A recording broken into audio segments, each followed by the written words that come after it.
Well, guys, in the final episode of the season, everything comes to a halt, and everything has been leading up to this as the show moves towards an uncertain future towards season 2.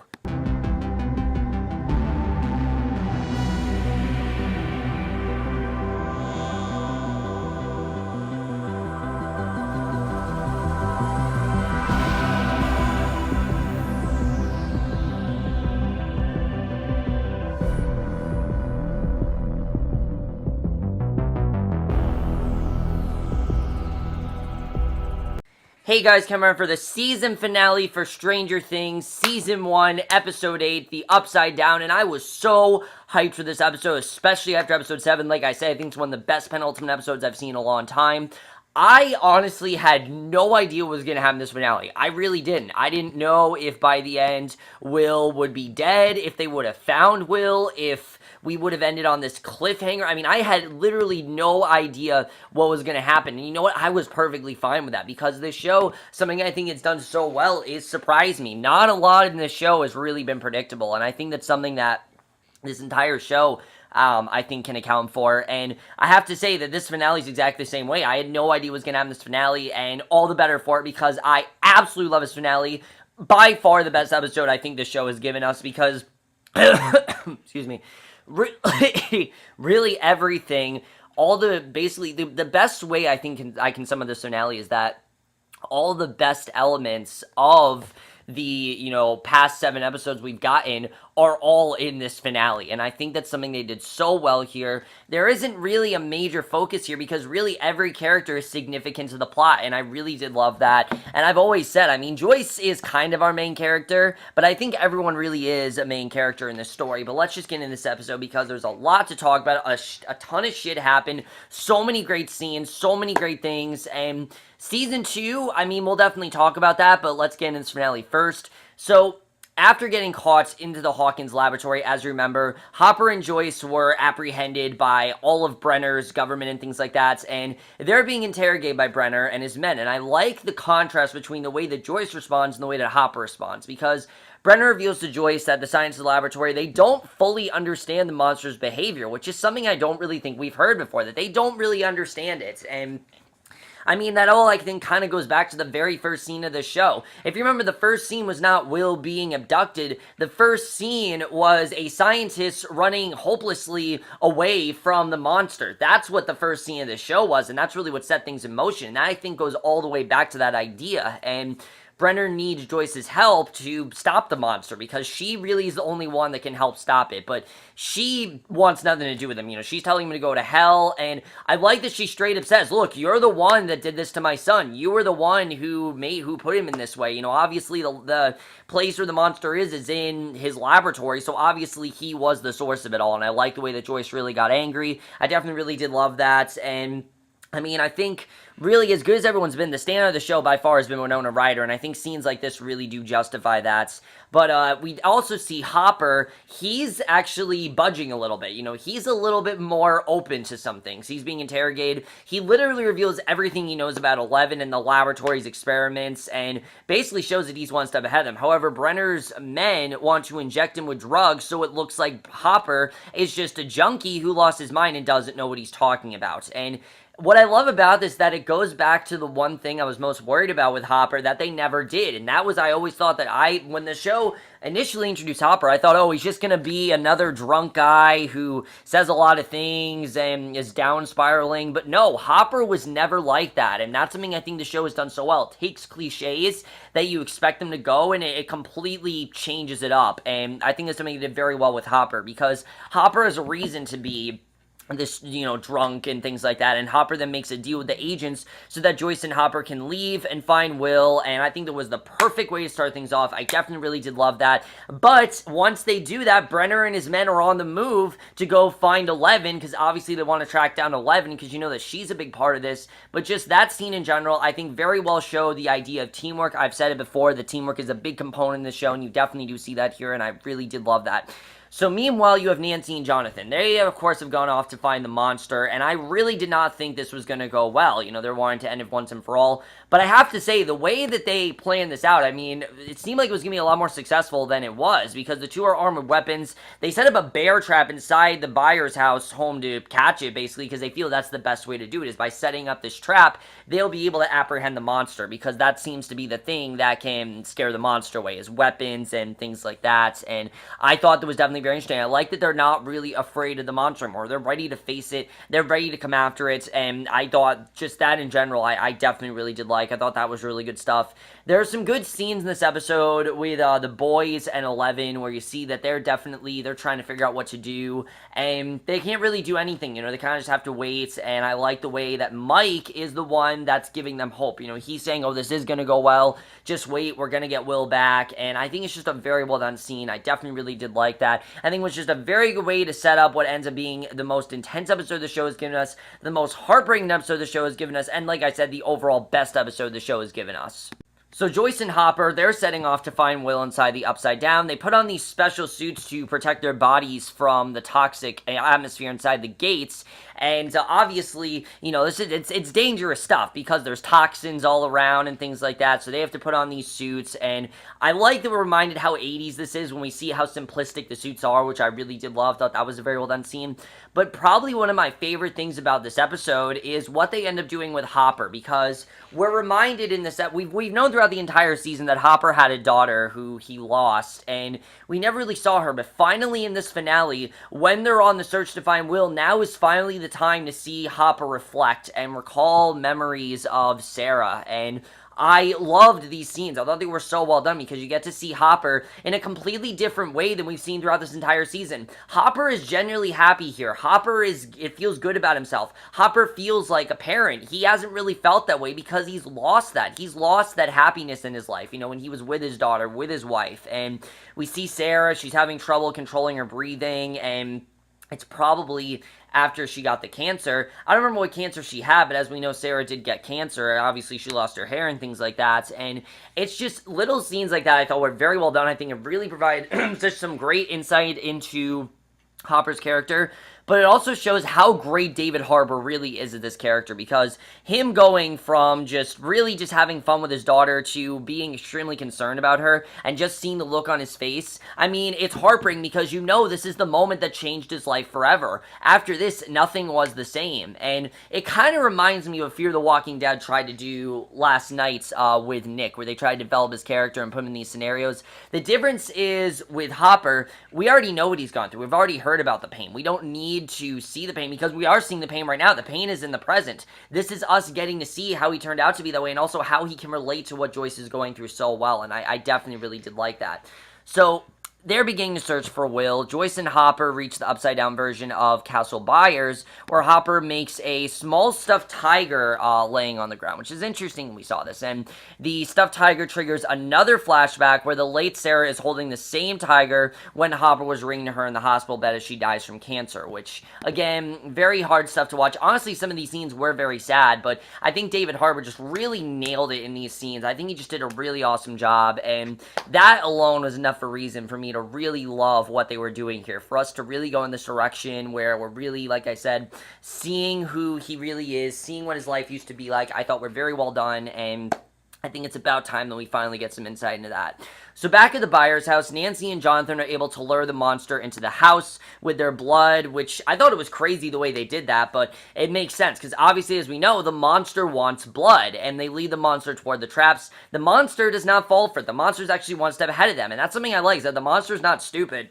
It disappears, and Steve then does show up in a panic, which, like I said, I expect him to do. He's banging on the door. He's freaking out because he thinks that Jonathan did something to Nancy. And I like that the reason he's there is not because he's jealous of Jonathan. He's genuinely worried that Jonathan's going to do something bad to Nancy. Because remember, Jonathan has this reputation to be the creepy kid. Jonathan has this reputation to be the one that's overlooking Nancy and the one that just randomly ended up with her. He, I think, is worried that Jonathan's going to do something bad to Nancy. And he's overtly concerned about her. And again, that's something I really loved, because it reminds us that he's not there to just bone Nancy. He's there to actually care for her, and I really did love that. And I was thinking, okay, this is probably going to be when Steve's going to die. So he's there to make amends.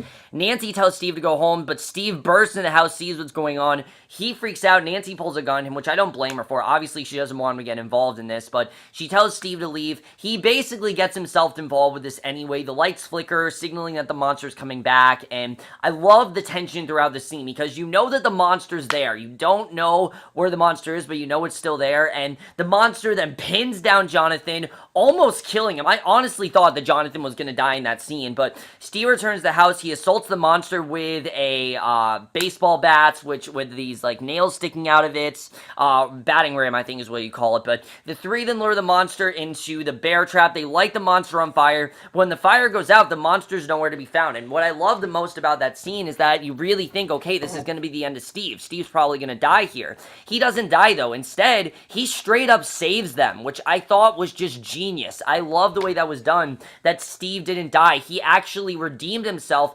became a hero in the end, and made us love his character even more. It really does show that he's not a bad guy. I think he want everyone to have this reputation, and I think one of the most important, I think he basically developed this reputation to be this way, but he really isn't a bad guy, and it's just things like that I think they've done very well in these last few episodes, and I've really loved, especially this one. I think it's probably the best showcase for Steve was in this episode. I really do love the way that scene was done, but at this point, they don't know where the monster is. They think it's gone. I mean, we know it's obviously not gone, but they seem to have lost track of it, but I was very surprised that nobody died. I honestly thought that they were just going to kill Steve right then and there, but they didn't. Then I thought they were going to kill Jonathan. No, they didn't kill Nancy, and I'm very happy that they didn't do that because they didn't need to die yet. I mean, these are characters that aren't fully developed. We know a lot about them. You know, we know that Nancy, she wants to be the good girl that gets good grades and things like that, but she's also very tough, and she's not afraid to push the envelope and do things on her own, and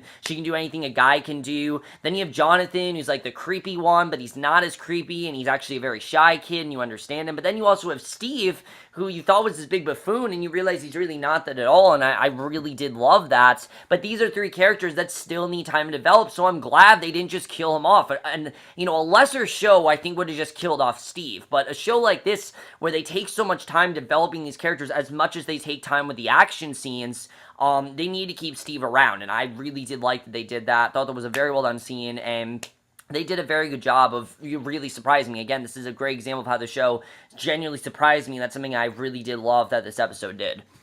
And also, let me just say, the monster's design, I mean, I haven't really talked about it. It's straight up fucking terrifying. I mean, I have not seen something that scary in a while. Just the fact that it has no face and it looks like it's just about to eat you, it's terrifying to look at. And I think they did a really great job with constructing a monster that didn't look so cliche. I mean, I haven't really seen a monster's design like this in a while. It looks very 80s, and I really do love that. I want it to look like the 80s, and I think they did a really good job with that.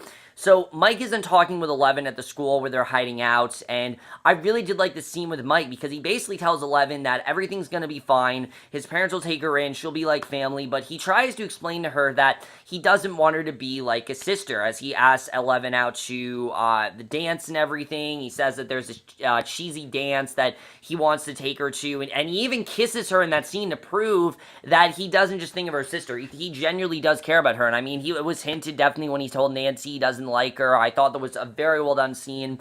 And the thing that really does suck about the scene, though, is that the life that Mike wants with Eleven, you can clearly tell he's never going to have. I mean, Eleven is obviously being chased down. Eleven is just kind of dangerous, and I think you definitely see that even though I think he cares about Eleven, he just can't ever have that life with her. And Brenner's men then find the boys immediately. They have no time, and that's something I love about this episode, is that there's only few times to breathe. There isn't a lot of time to breathe in this episode, but I think it's just as well done that you have the equal amount of times to talk as you do the equal amount of times with action. That's something I think that complements this episode very nicely. This isn't a just, you know, there isn't a second to breathe, they're always moving, because they are definitely always moving, but that doesn't mean there's action every 5 seconds. That's something I think the show has done very well the entire season, and especially in this episode.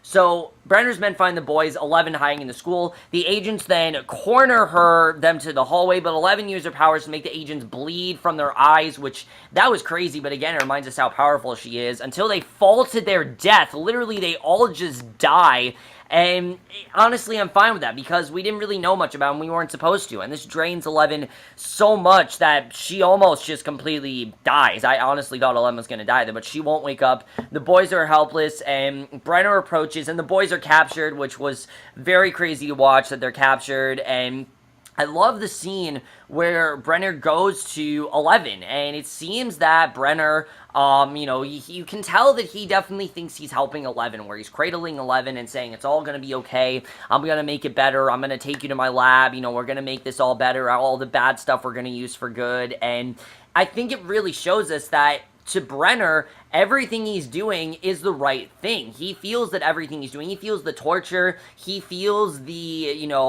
getting her to, go hack into people's profiles. He thinks all of that is, for good reason. And that's really what a great villain does. A great villain does things for good reason. I think Brenner, he doesn't really see his things as bad. He even thinks he's helping her. We can clearly see he's not, but I think he thinks he's helping her, and I like that we really did see that here. It just really added to his character, and I just thought it was really interesting the way they did that. That's something I really did love. But right before that, the monster starts crawling out of the brick wall. Brenner's men attempt to subdue the monster with gunfire. It doesn't slow down the monster. It jumps on Brenner, and it seems to have killed him. And Brenner might be dead. I don't know if Brenner's dead, but it seems that Brenner might have just died. I'm assuming that Brenner just died, which it makes sense. He was a Season 1 villain. It makes sense why he had to die. And it seems the monster has killed him, and 11 the boy, and it also shows that Brenner's not invincible, and he's also just as afraid of the monster as we thought he was, because I think for a while they kind of made us think that he definitely just as bad as the monster, but he's nothing against the monster. I mean, when he's against this monster, he's just a person. That's all he is. He's a person against a monster, and he really has no business being against this monster. You definitely do see. So 11 the boys are able to escape in time to a science classroom, which I thought was a very well done scene, and meanwhile, we see Joyce and Hopper. They're finding Will lifeless in the Upside Down. He's got this long, slug-like creature down his esophagus, and just that moment with Joyce being reunited with Will, seeing her son again, I mean, it's everything we've been waiting for this season. We've been waiting for that moment when Joyce sees Will again, is able to cradle him, and realize that he's back in her life. I mean, it's such a well-done, very satisfying scene with her seeing him there, and seeing it down his esophagus. You don't know if Will's gonna live or not. I thought was a very good scene. I really did love the way that was all done, and just seeing that, him reflecting, and also throughout every scene with Will and seeing the pain he's going through, we flash back to Sarah in the emergency room and see how, even through the last moments, Hopper was always there for her. He always tried to be a great father toward her, and that's why he cares about this so much. That's why he's made his mission for Will, and also for 11 to an extent, more of a personal mission. This started off as him not really wanting to do much, not really wanting to get involved, but I think it's mainly because he doesn't want to deal with those personal demons, and finally they're starting to come out, and I think, does Hopper fully embrace them by the end of this episode? No, he still kind of keeps them inside, but I think he's starting to recognize, why he feels the way he is and how he can kind of make a change. And I think we're definitely starting to see that here, and that's something I think they did very well with this character throughout this entire episode that I really did love.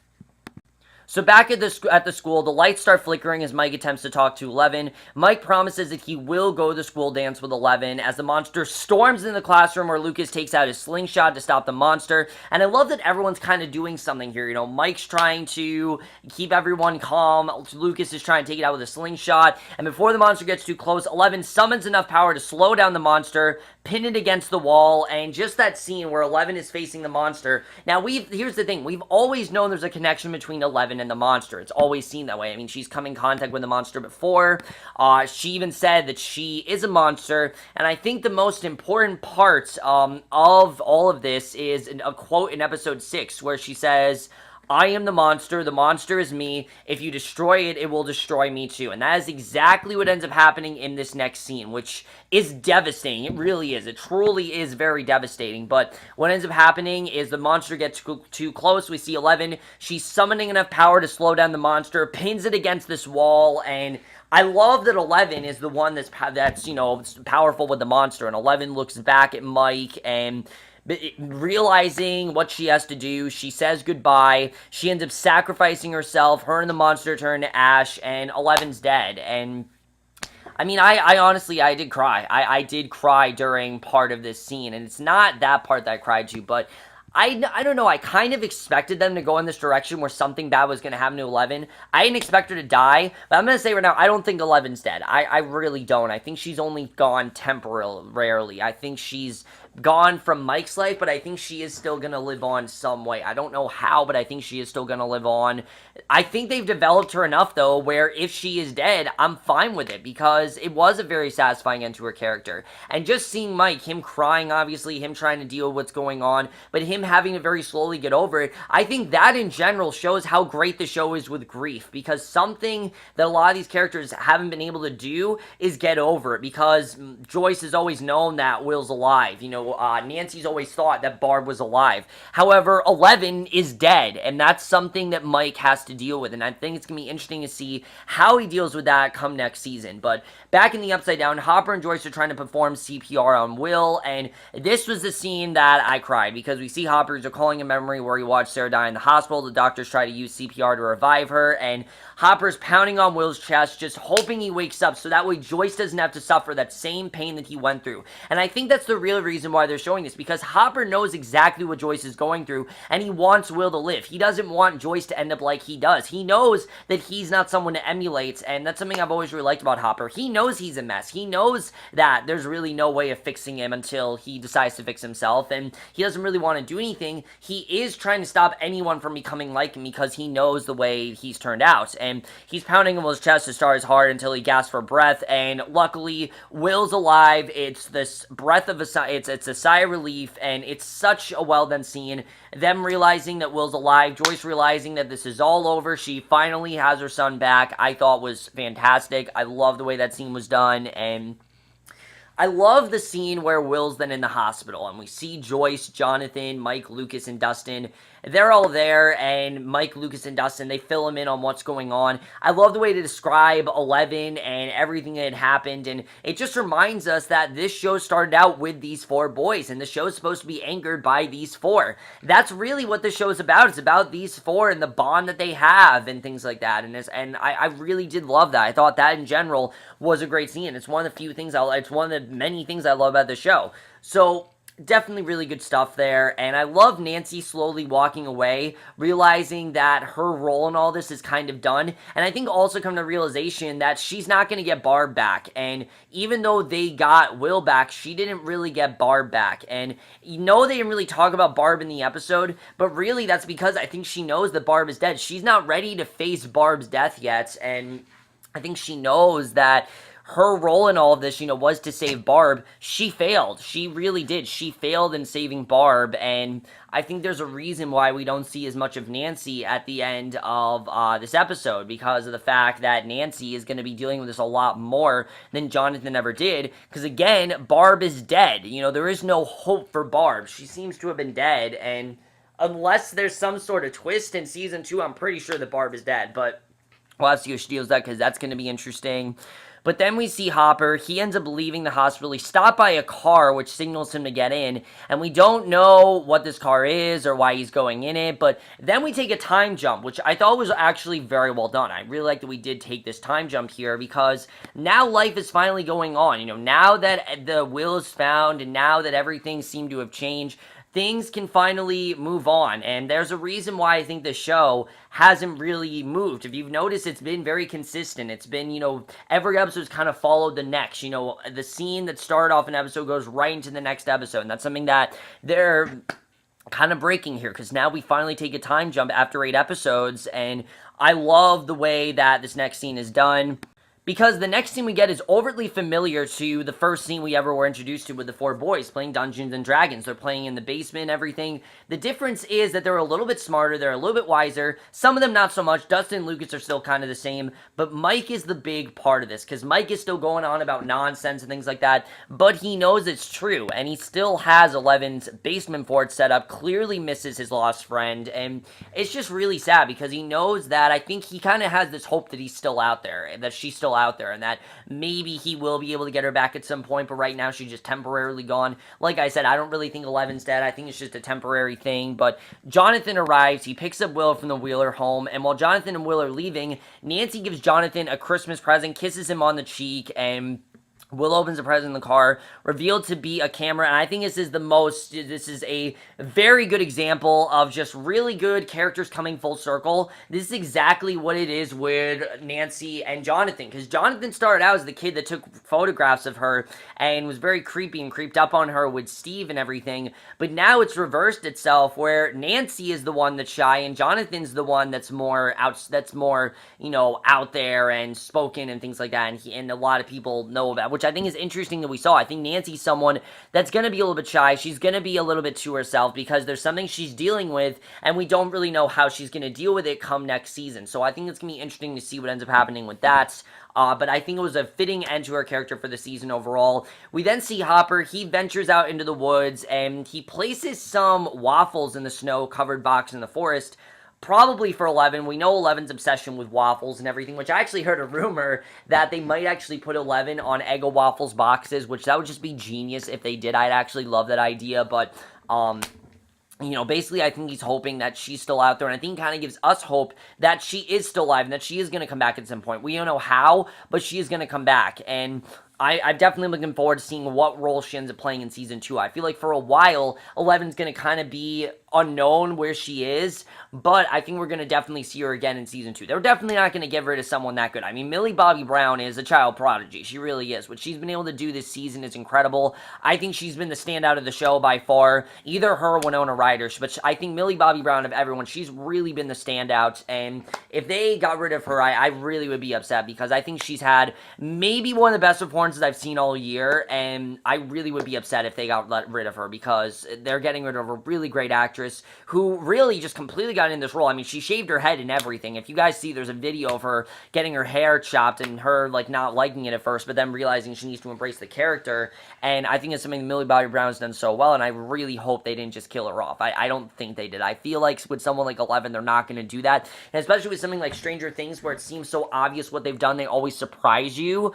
I feel like that's definitely going to happen, especially when we get to this last scene, because we go to the buyer's home, and everything seems like it's good now. Joyce, Jonathan, and Will, they're enjoying their family dinner. They're going on about food and everything, and how the food might be overcooked or something like that, and Will then excuses himself to go to the bathroom. We get a very Poltergeist-like scene where he coughs up a black slug into the sink. The bathroom lights flicker. His surroundings go from his bathroom, and he's suddenly in the upside down again. And we don't know why he's here, but there's obviously some sort of unfinished business, and the lights flicker again. And then he's randomly back in the real world, and he returns to dinner with his family, and you have to wonder, why is he back in the upside down? I mean, there's clearly some sort of unfinished business that still needs to be attended to, but what is it? We don't know, but that is how the season ends. For now, everything seems like it's back to normal. We know, obviously, things aren't back to normal, but for right now, it seems like they are, and that is the way the season ends overall, and I think it was the perfect way to end the season. But let's get into this season and episode overall and my predictions for next season.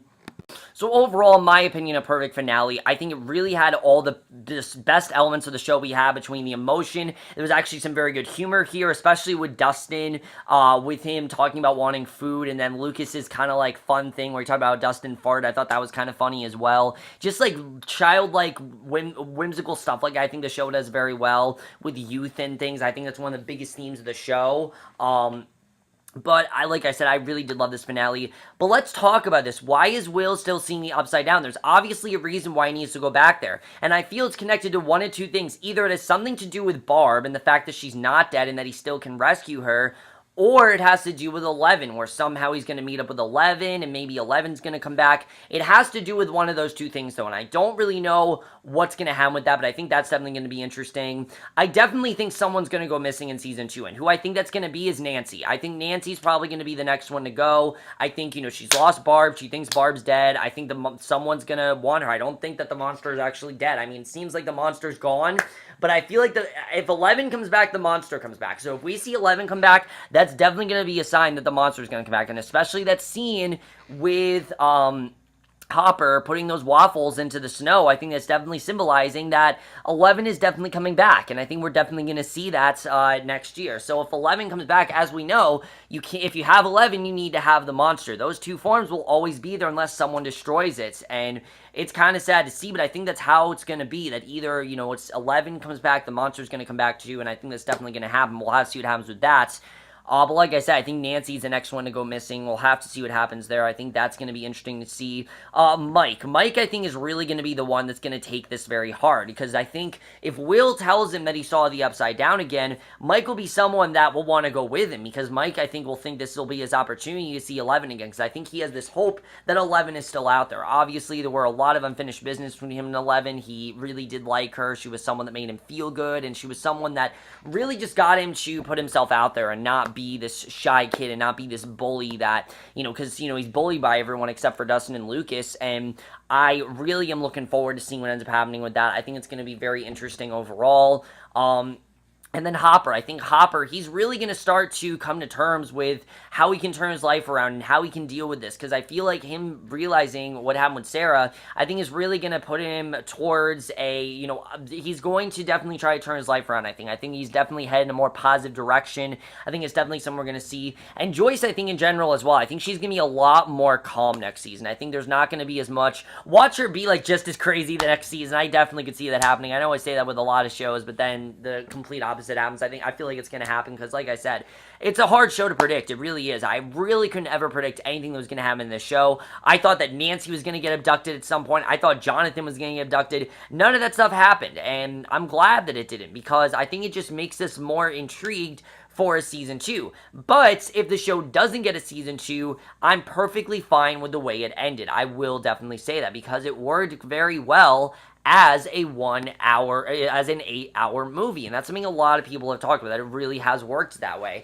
Now, do I think it's getting season 2? Yes, it's been called the most popular show on Netflix. I mean, I think it really is going to get a season 2, and it's more popular than like Daredevil, things like that, so I definitely think it is going to get a season 2. Remember when I said a while back, though, guys, that Outcast was my favorite new show of the summer? Stranger Things very quickly replaced that. I really did love the show overall. The season in general was just very interesting to watch. I really did love how the show would do things that we expected them to do and then did something completely unexpected. And that's something I think that really made the show stand out. I know a lot of people said, there were too many things that were similar to 80s films. I feel like that was the point. They wanted to pay some homage. I mean, the Duffer Brothers even said they're huge fans of Stephen King, so they try to put as much stuff in there as possible. I heard this was originally going to be an It remake, and they didn't do that because obviously they couldn't get it on TV, so they turned to this, and I think it was all the better for it. It was an original story, it was something we hadn't seen before, and I really did love the way that was done. It's one of the few shows on Netflix that there wasn't any source material before. There isn't like something they picked up or something like that, which I really did love. I really did love what they did here, and that they created an original story, and this was all their own creation. I thought it was very well done. But overall, guys, I really did love this season, and I am definitely going to give season 1 of Stranger Things a 4.5 out of 5 or an A. Only reason, like I said, I didn't go all the way is just because I feel like the show is going to top it in season 2. I really could see them doing that. This, to me, felt like, a prologue of sorts. Not necessarily a prologue, but I do see it as kind of like this is the beginning, and that season 2, they're going to expand a lot more into these things, like the Upside Down. What's the Upside Down about? There's still a lot of things we don't know, and I feel like we are going to explore more of that in season 2, but this show, by far, is one of the best new shows I've seen all year. I really do love what the show has done. It truly is one of the best shows I think Netflix has ever done, and I can't wait to see what ends up happening in season 2. I know there's going to be one, and I can't wait to see what ends up happening when we get there. But anyways, guys, that's it. Stranger Things is now over. I don't know why it took me so long to finish it. I think I just got caught up with other things between, movie reviews and classic movie reviews. But ending classic movie reviews was a good decision because obviously I wanted to finish this. And now that I finish this, I will review The Get Down, okay? I promised you guys I will review The Get Down. I will get that out hopefully today. I don't know if I will. I'll try to. Maybe I will. But I heard that show's not nearly as good as this. That's something else show did very well, though. It really did utilize its 80s setting very well. And I think it's something that this show does better than most of these period piece type shows on TV that I really do love. But anyways, guys, let me know what you guys thought of this episode. What you think of this season overall? Love to hear your thoughts in it. And I will see you guys next week. Guys, my next video will be for the season 1 of *Halt and Catch Fire*. I know season 3 comes back tomorrow, but I'm gonna try to review season 1 and try to get season 2 done by this week so I can get to season 3 and then review for you guys. Well, let me know what you guys thought of this episode. Love to hear your thoughts, and we'll see you guys next week to be for *Halt and Catch Fire*, and we'll see you guys for that. Okay, bye.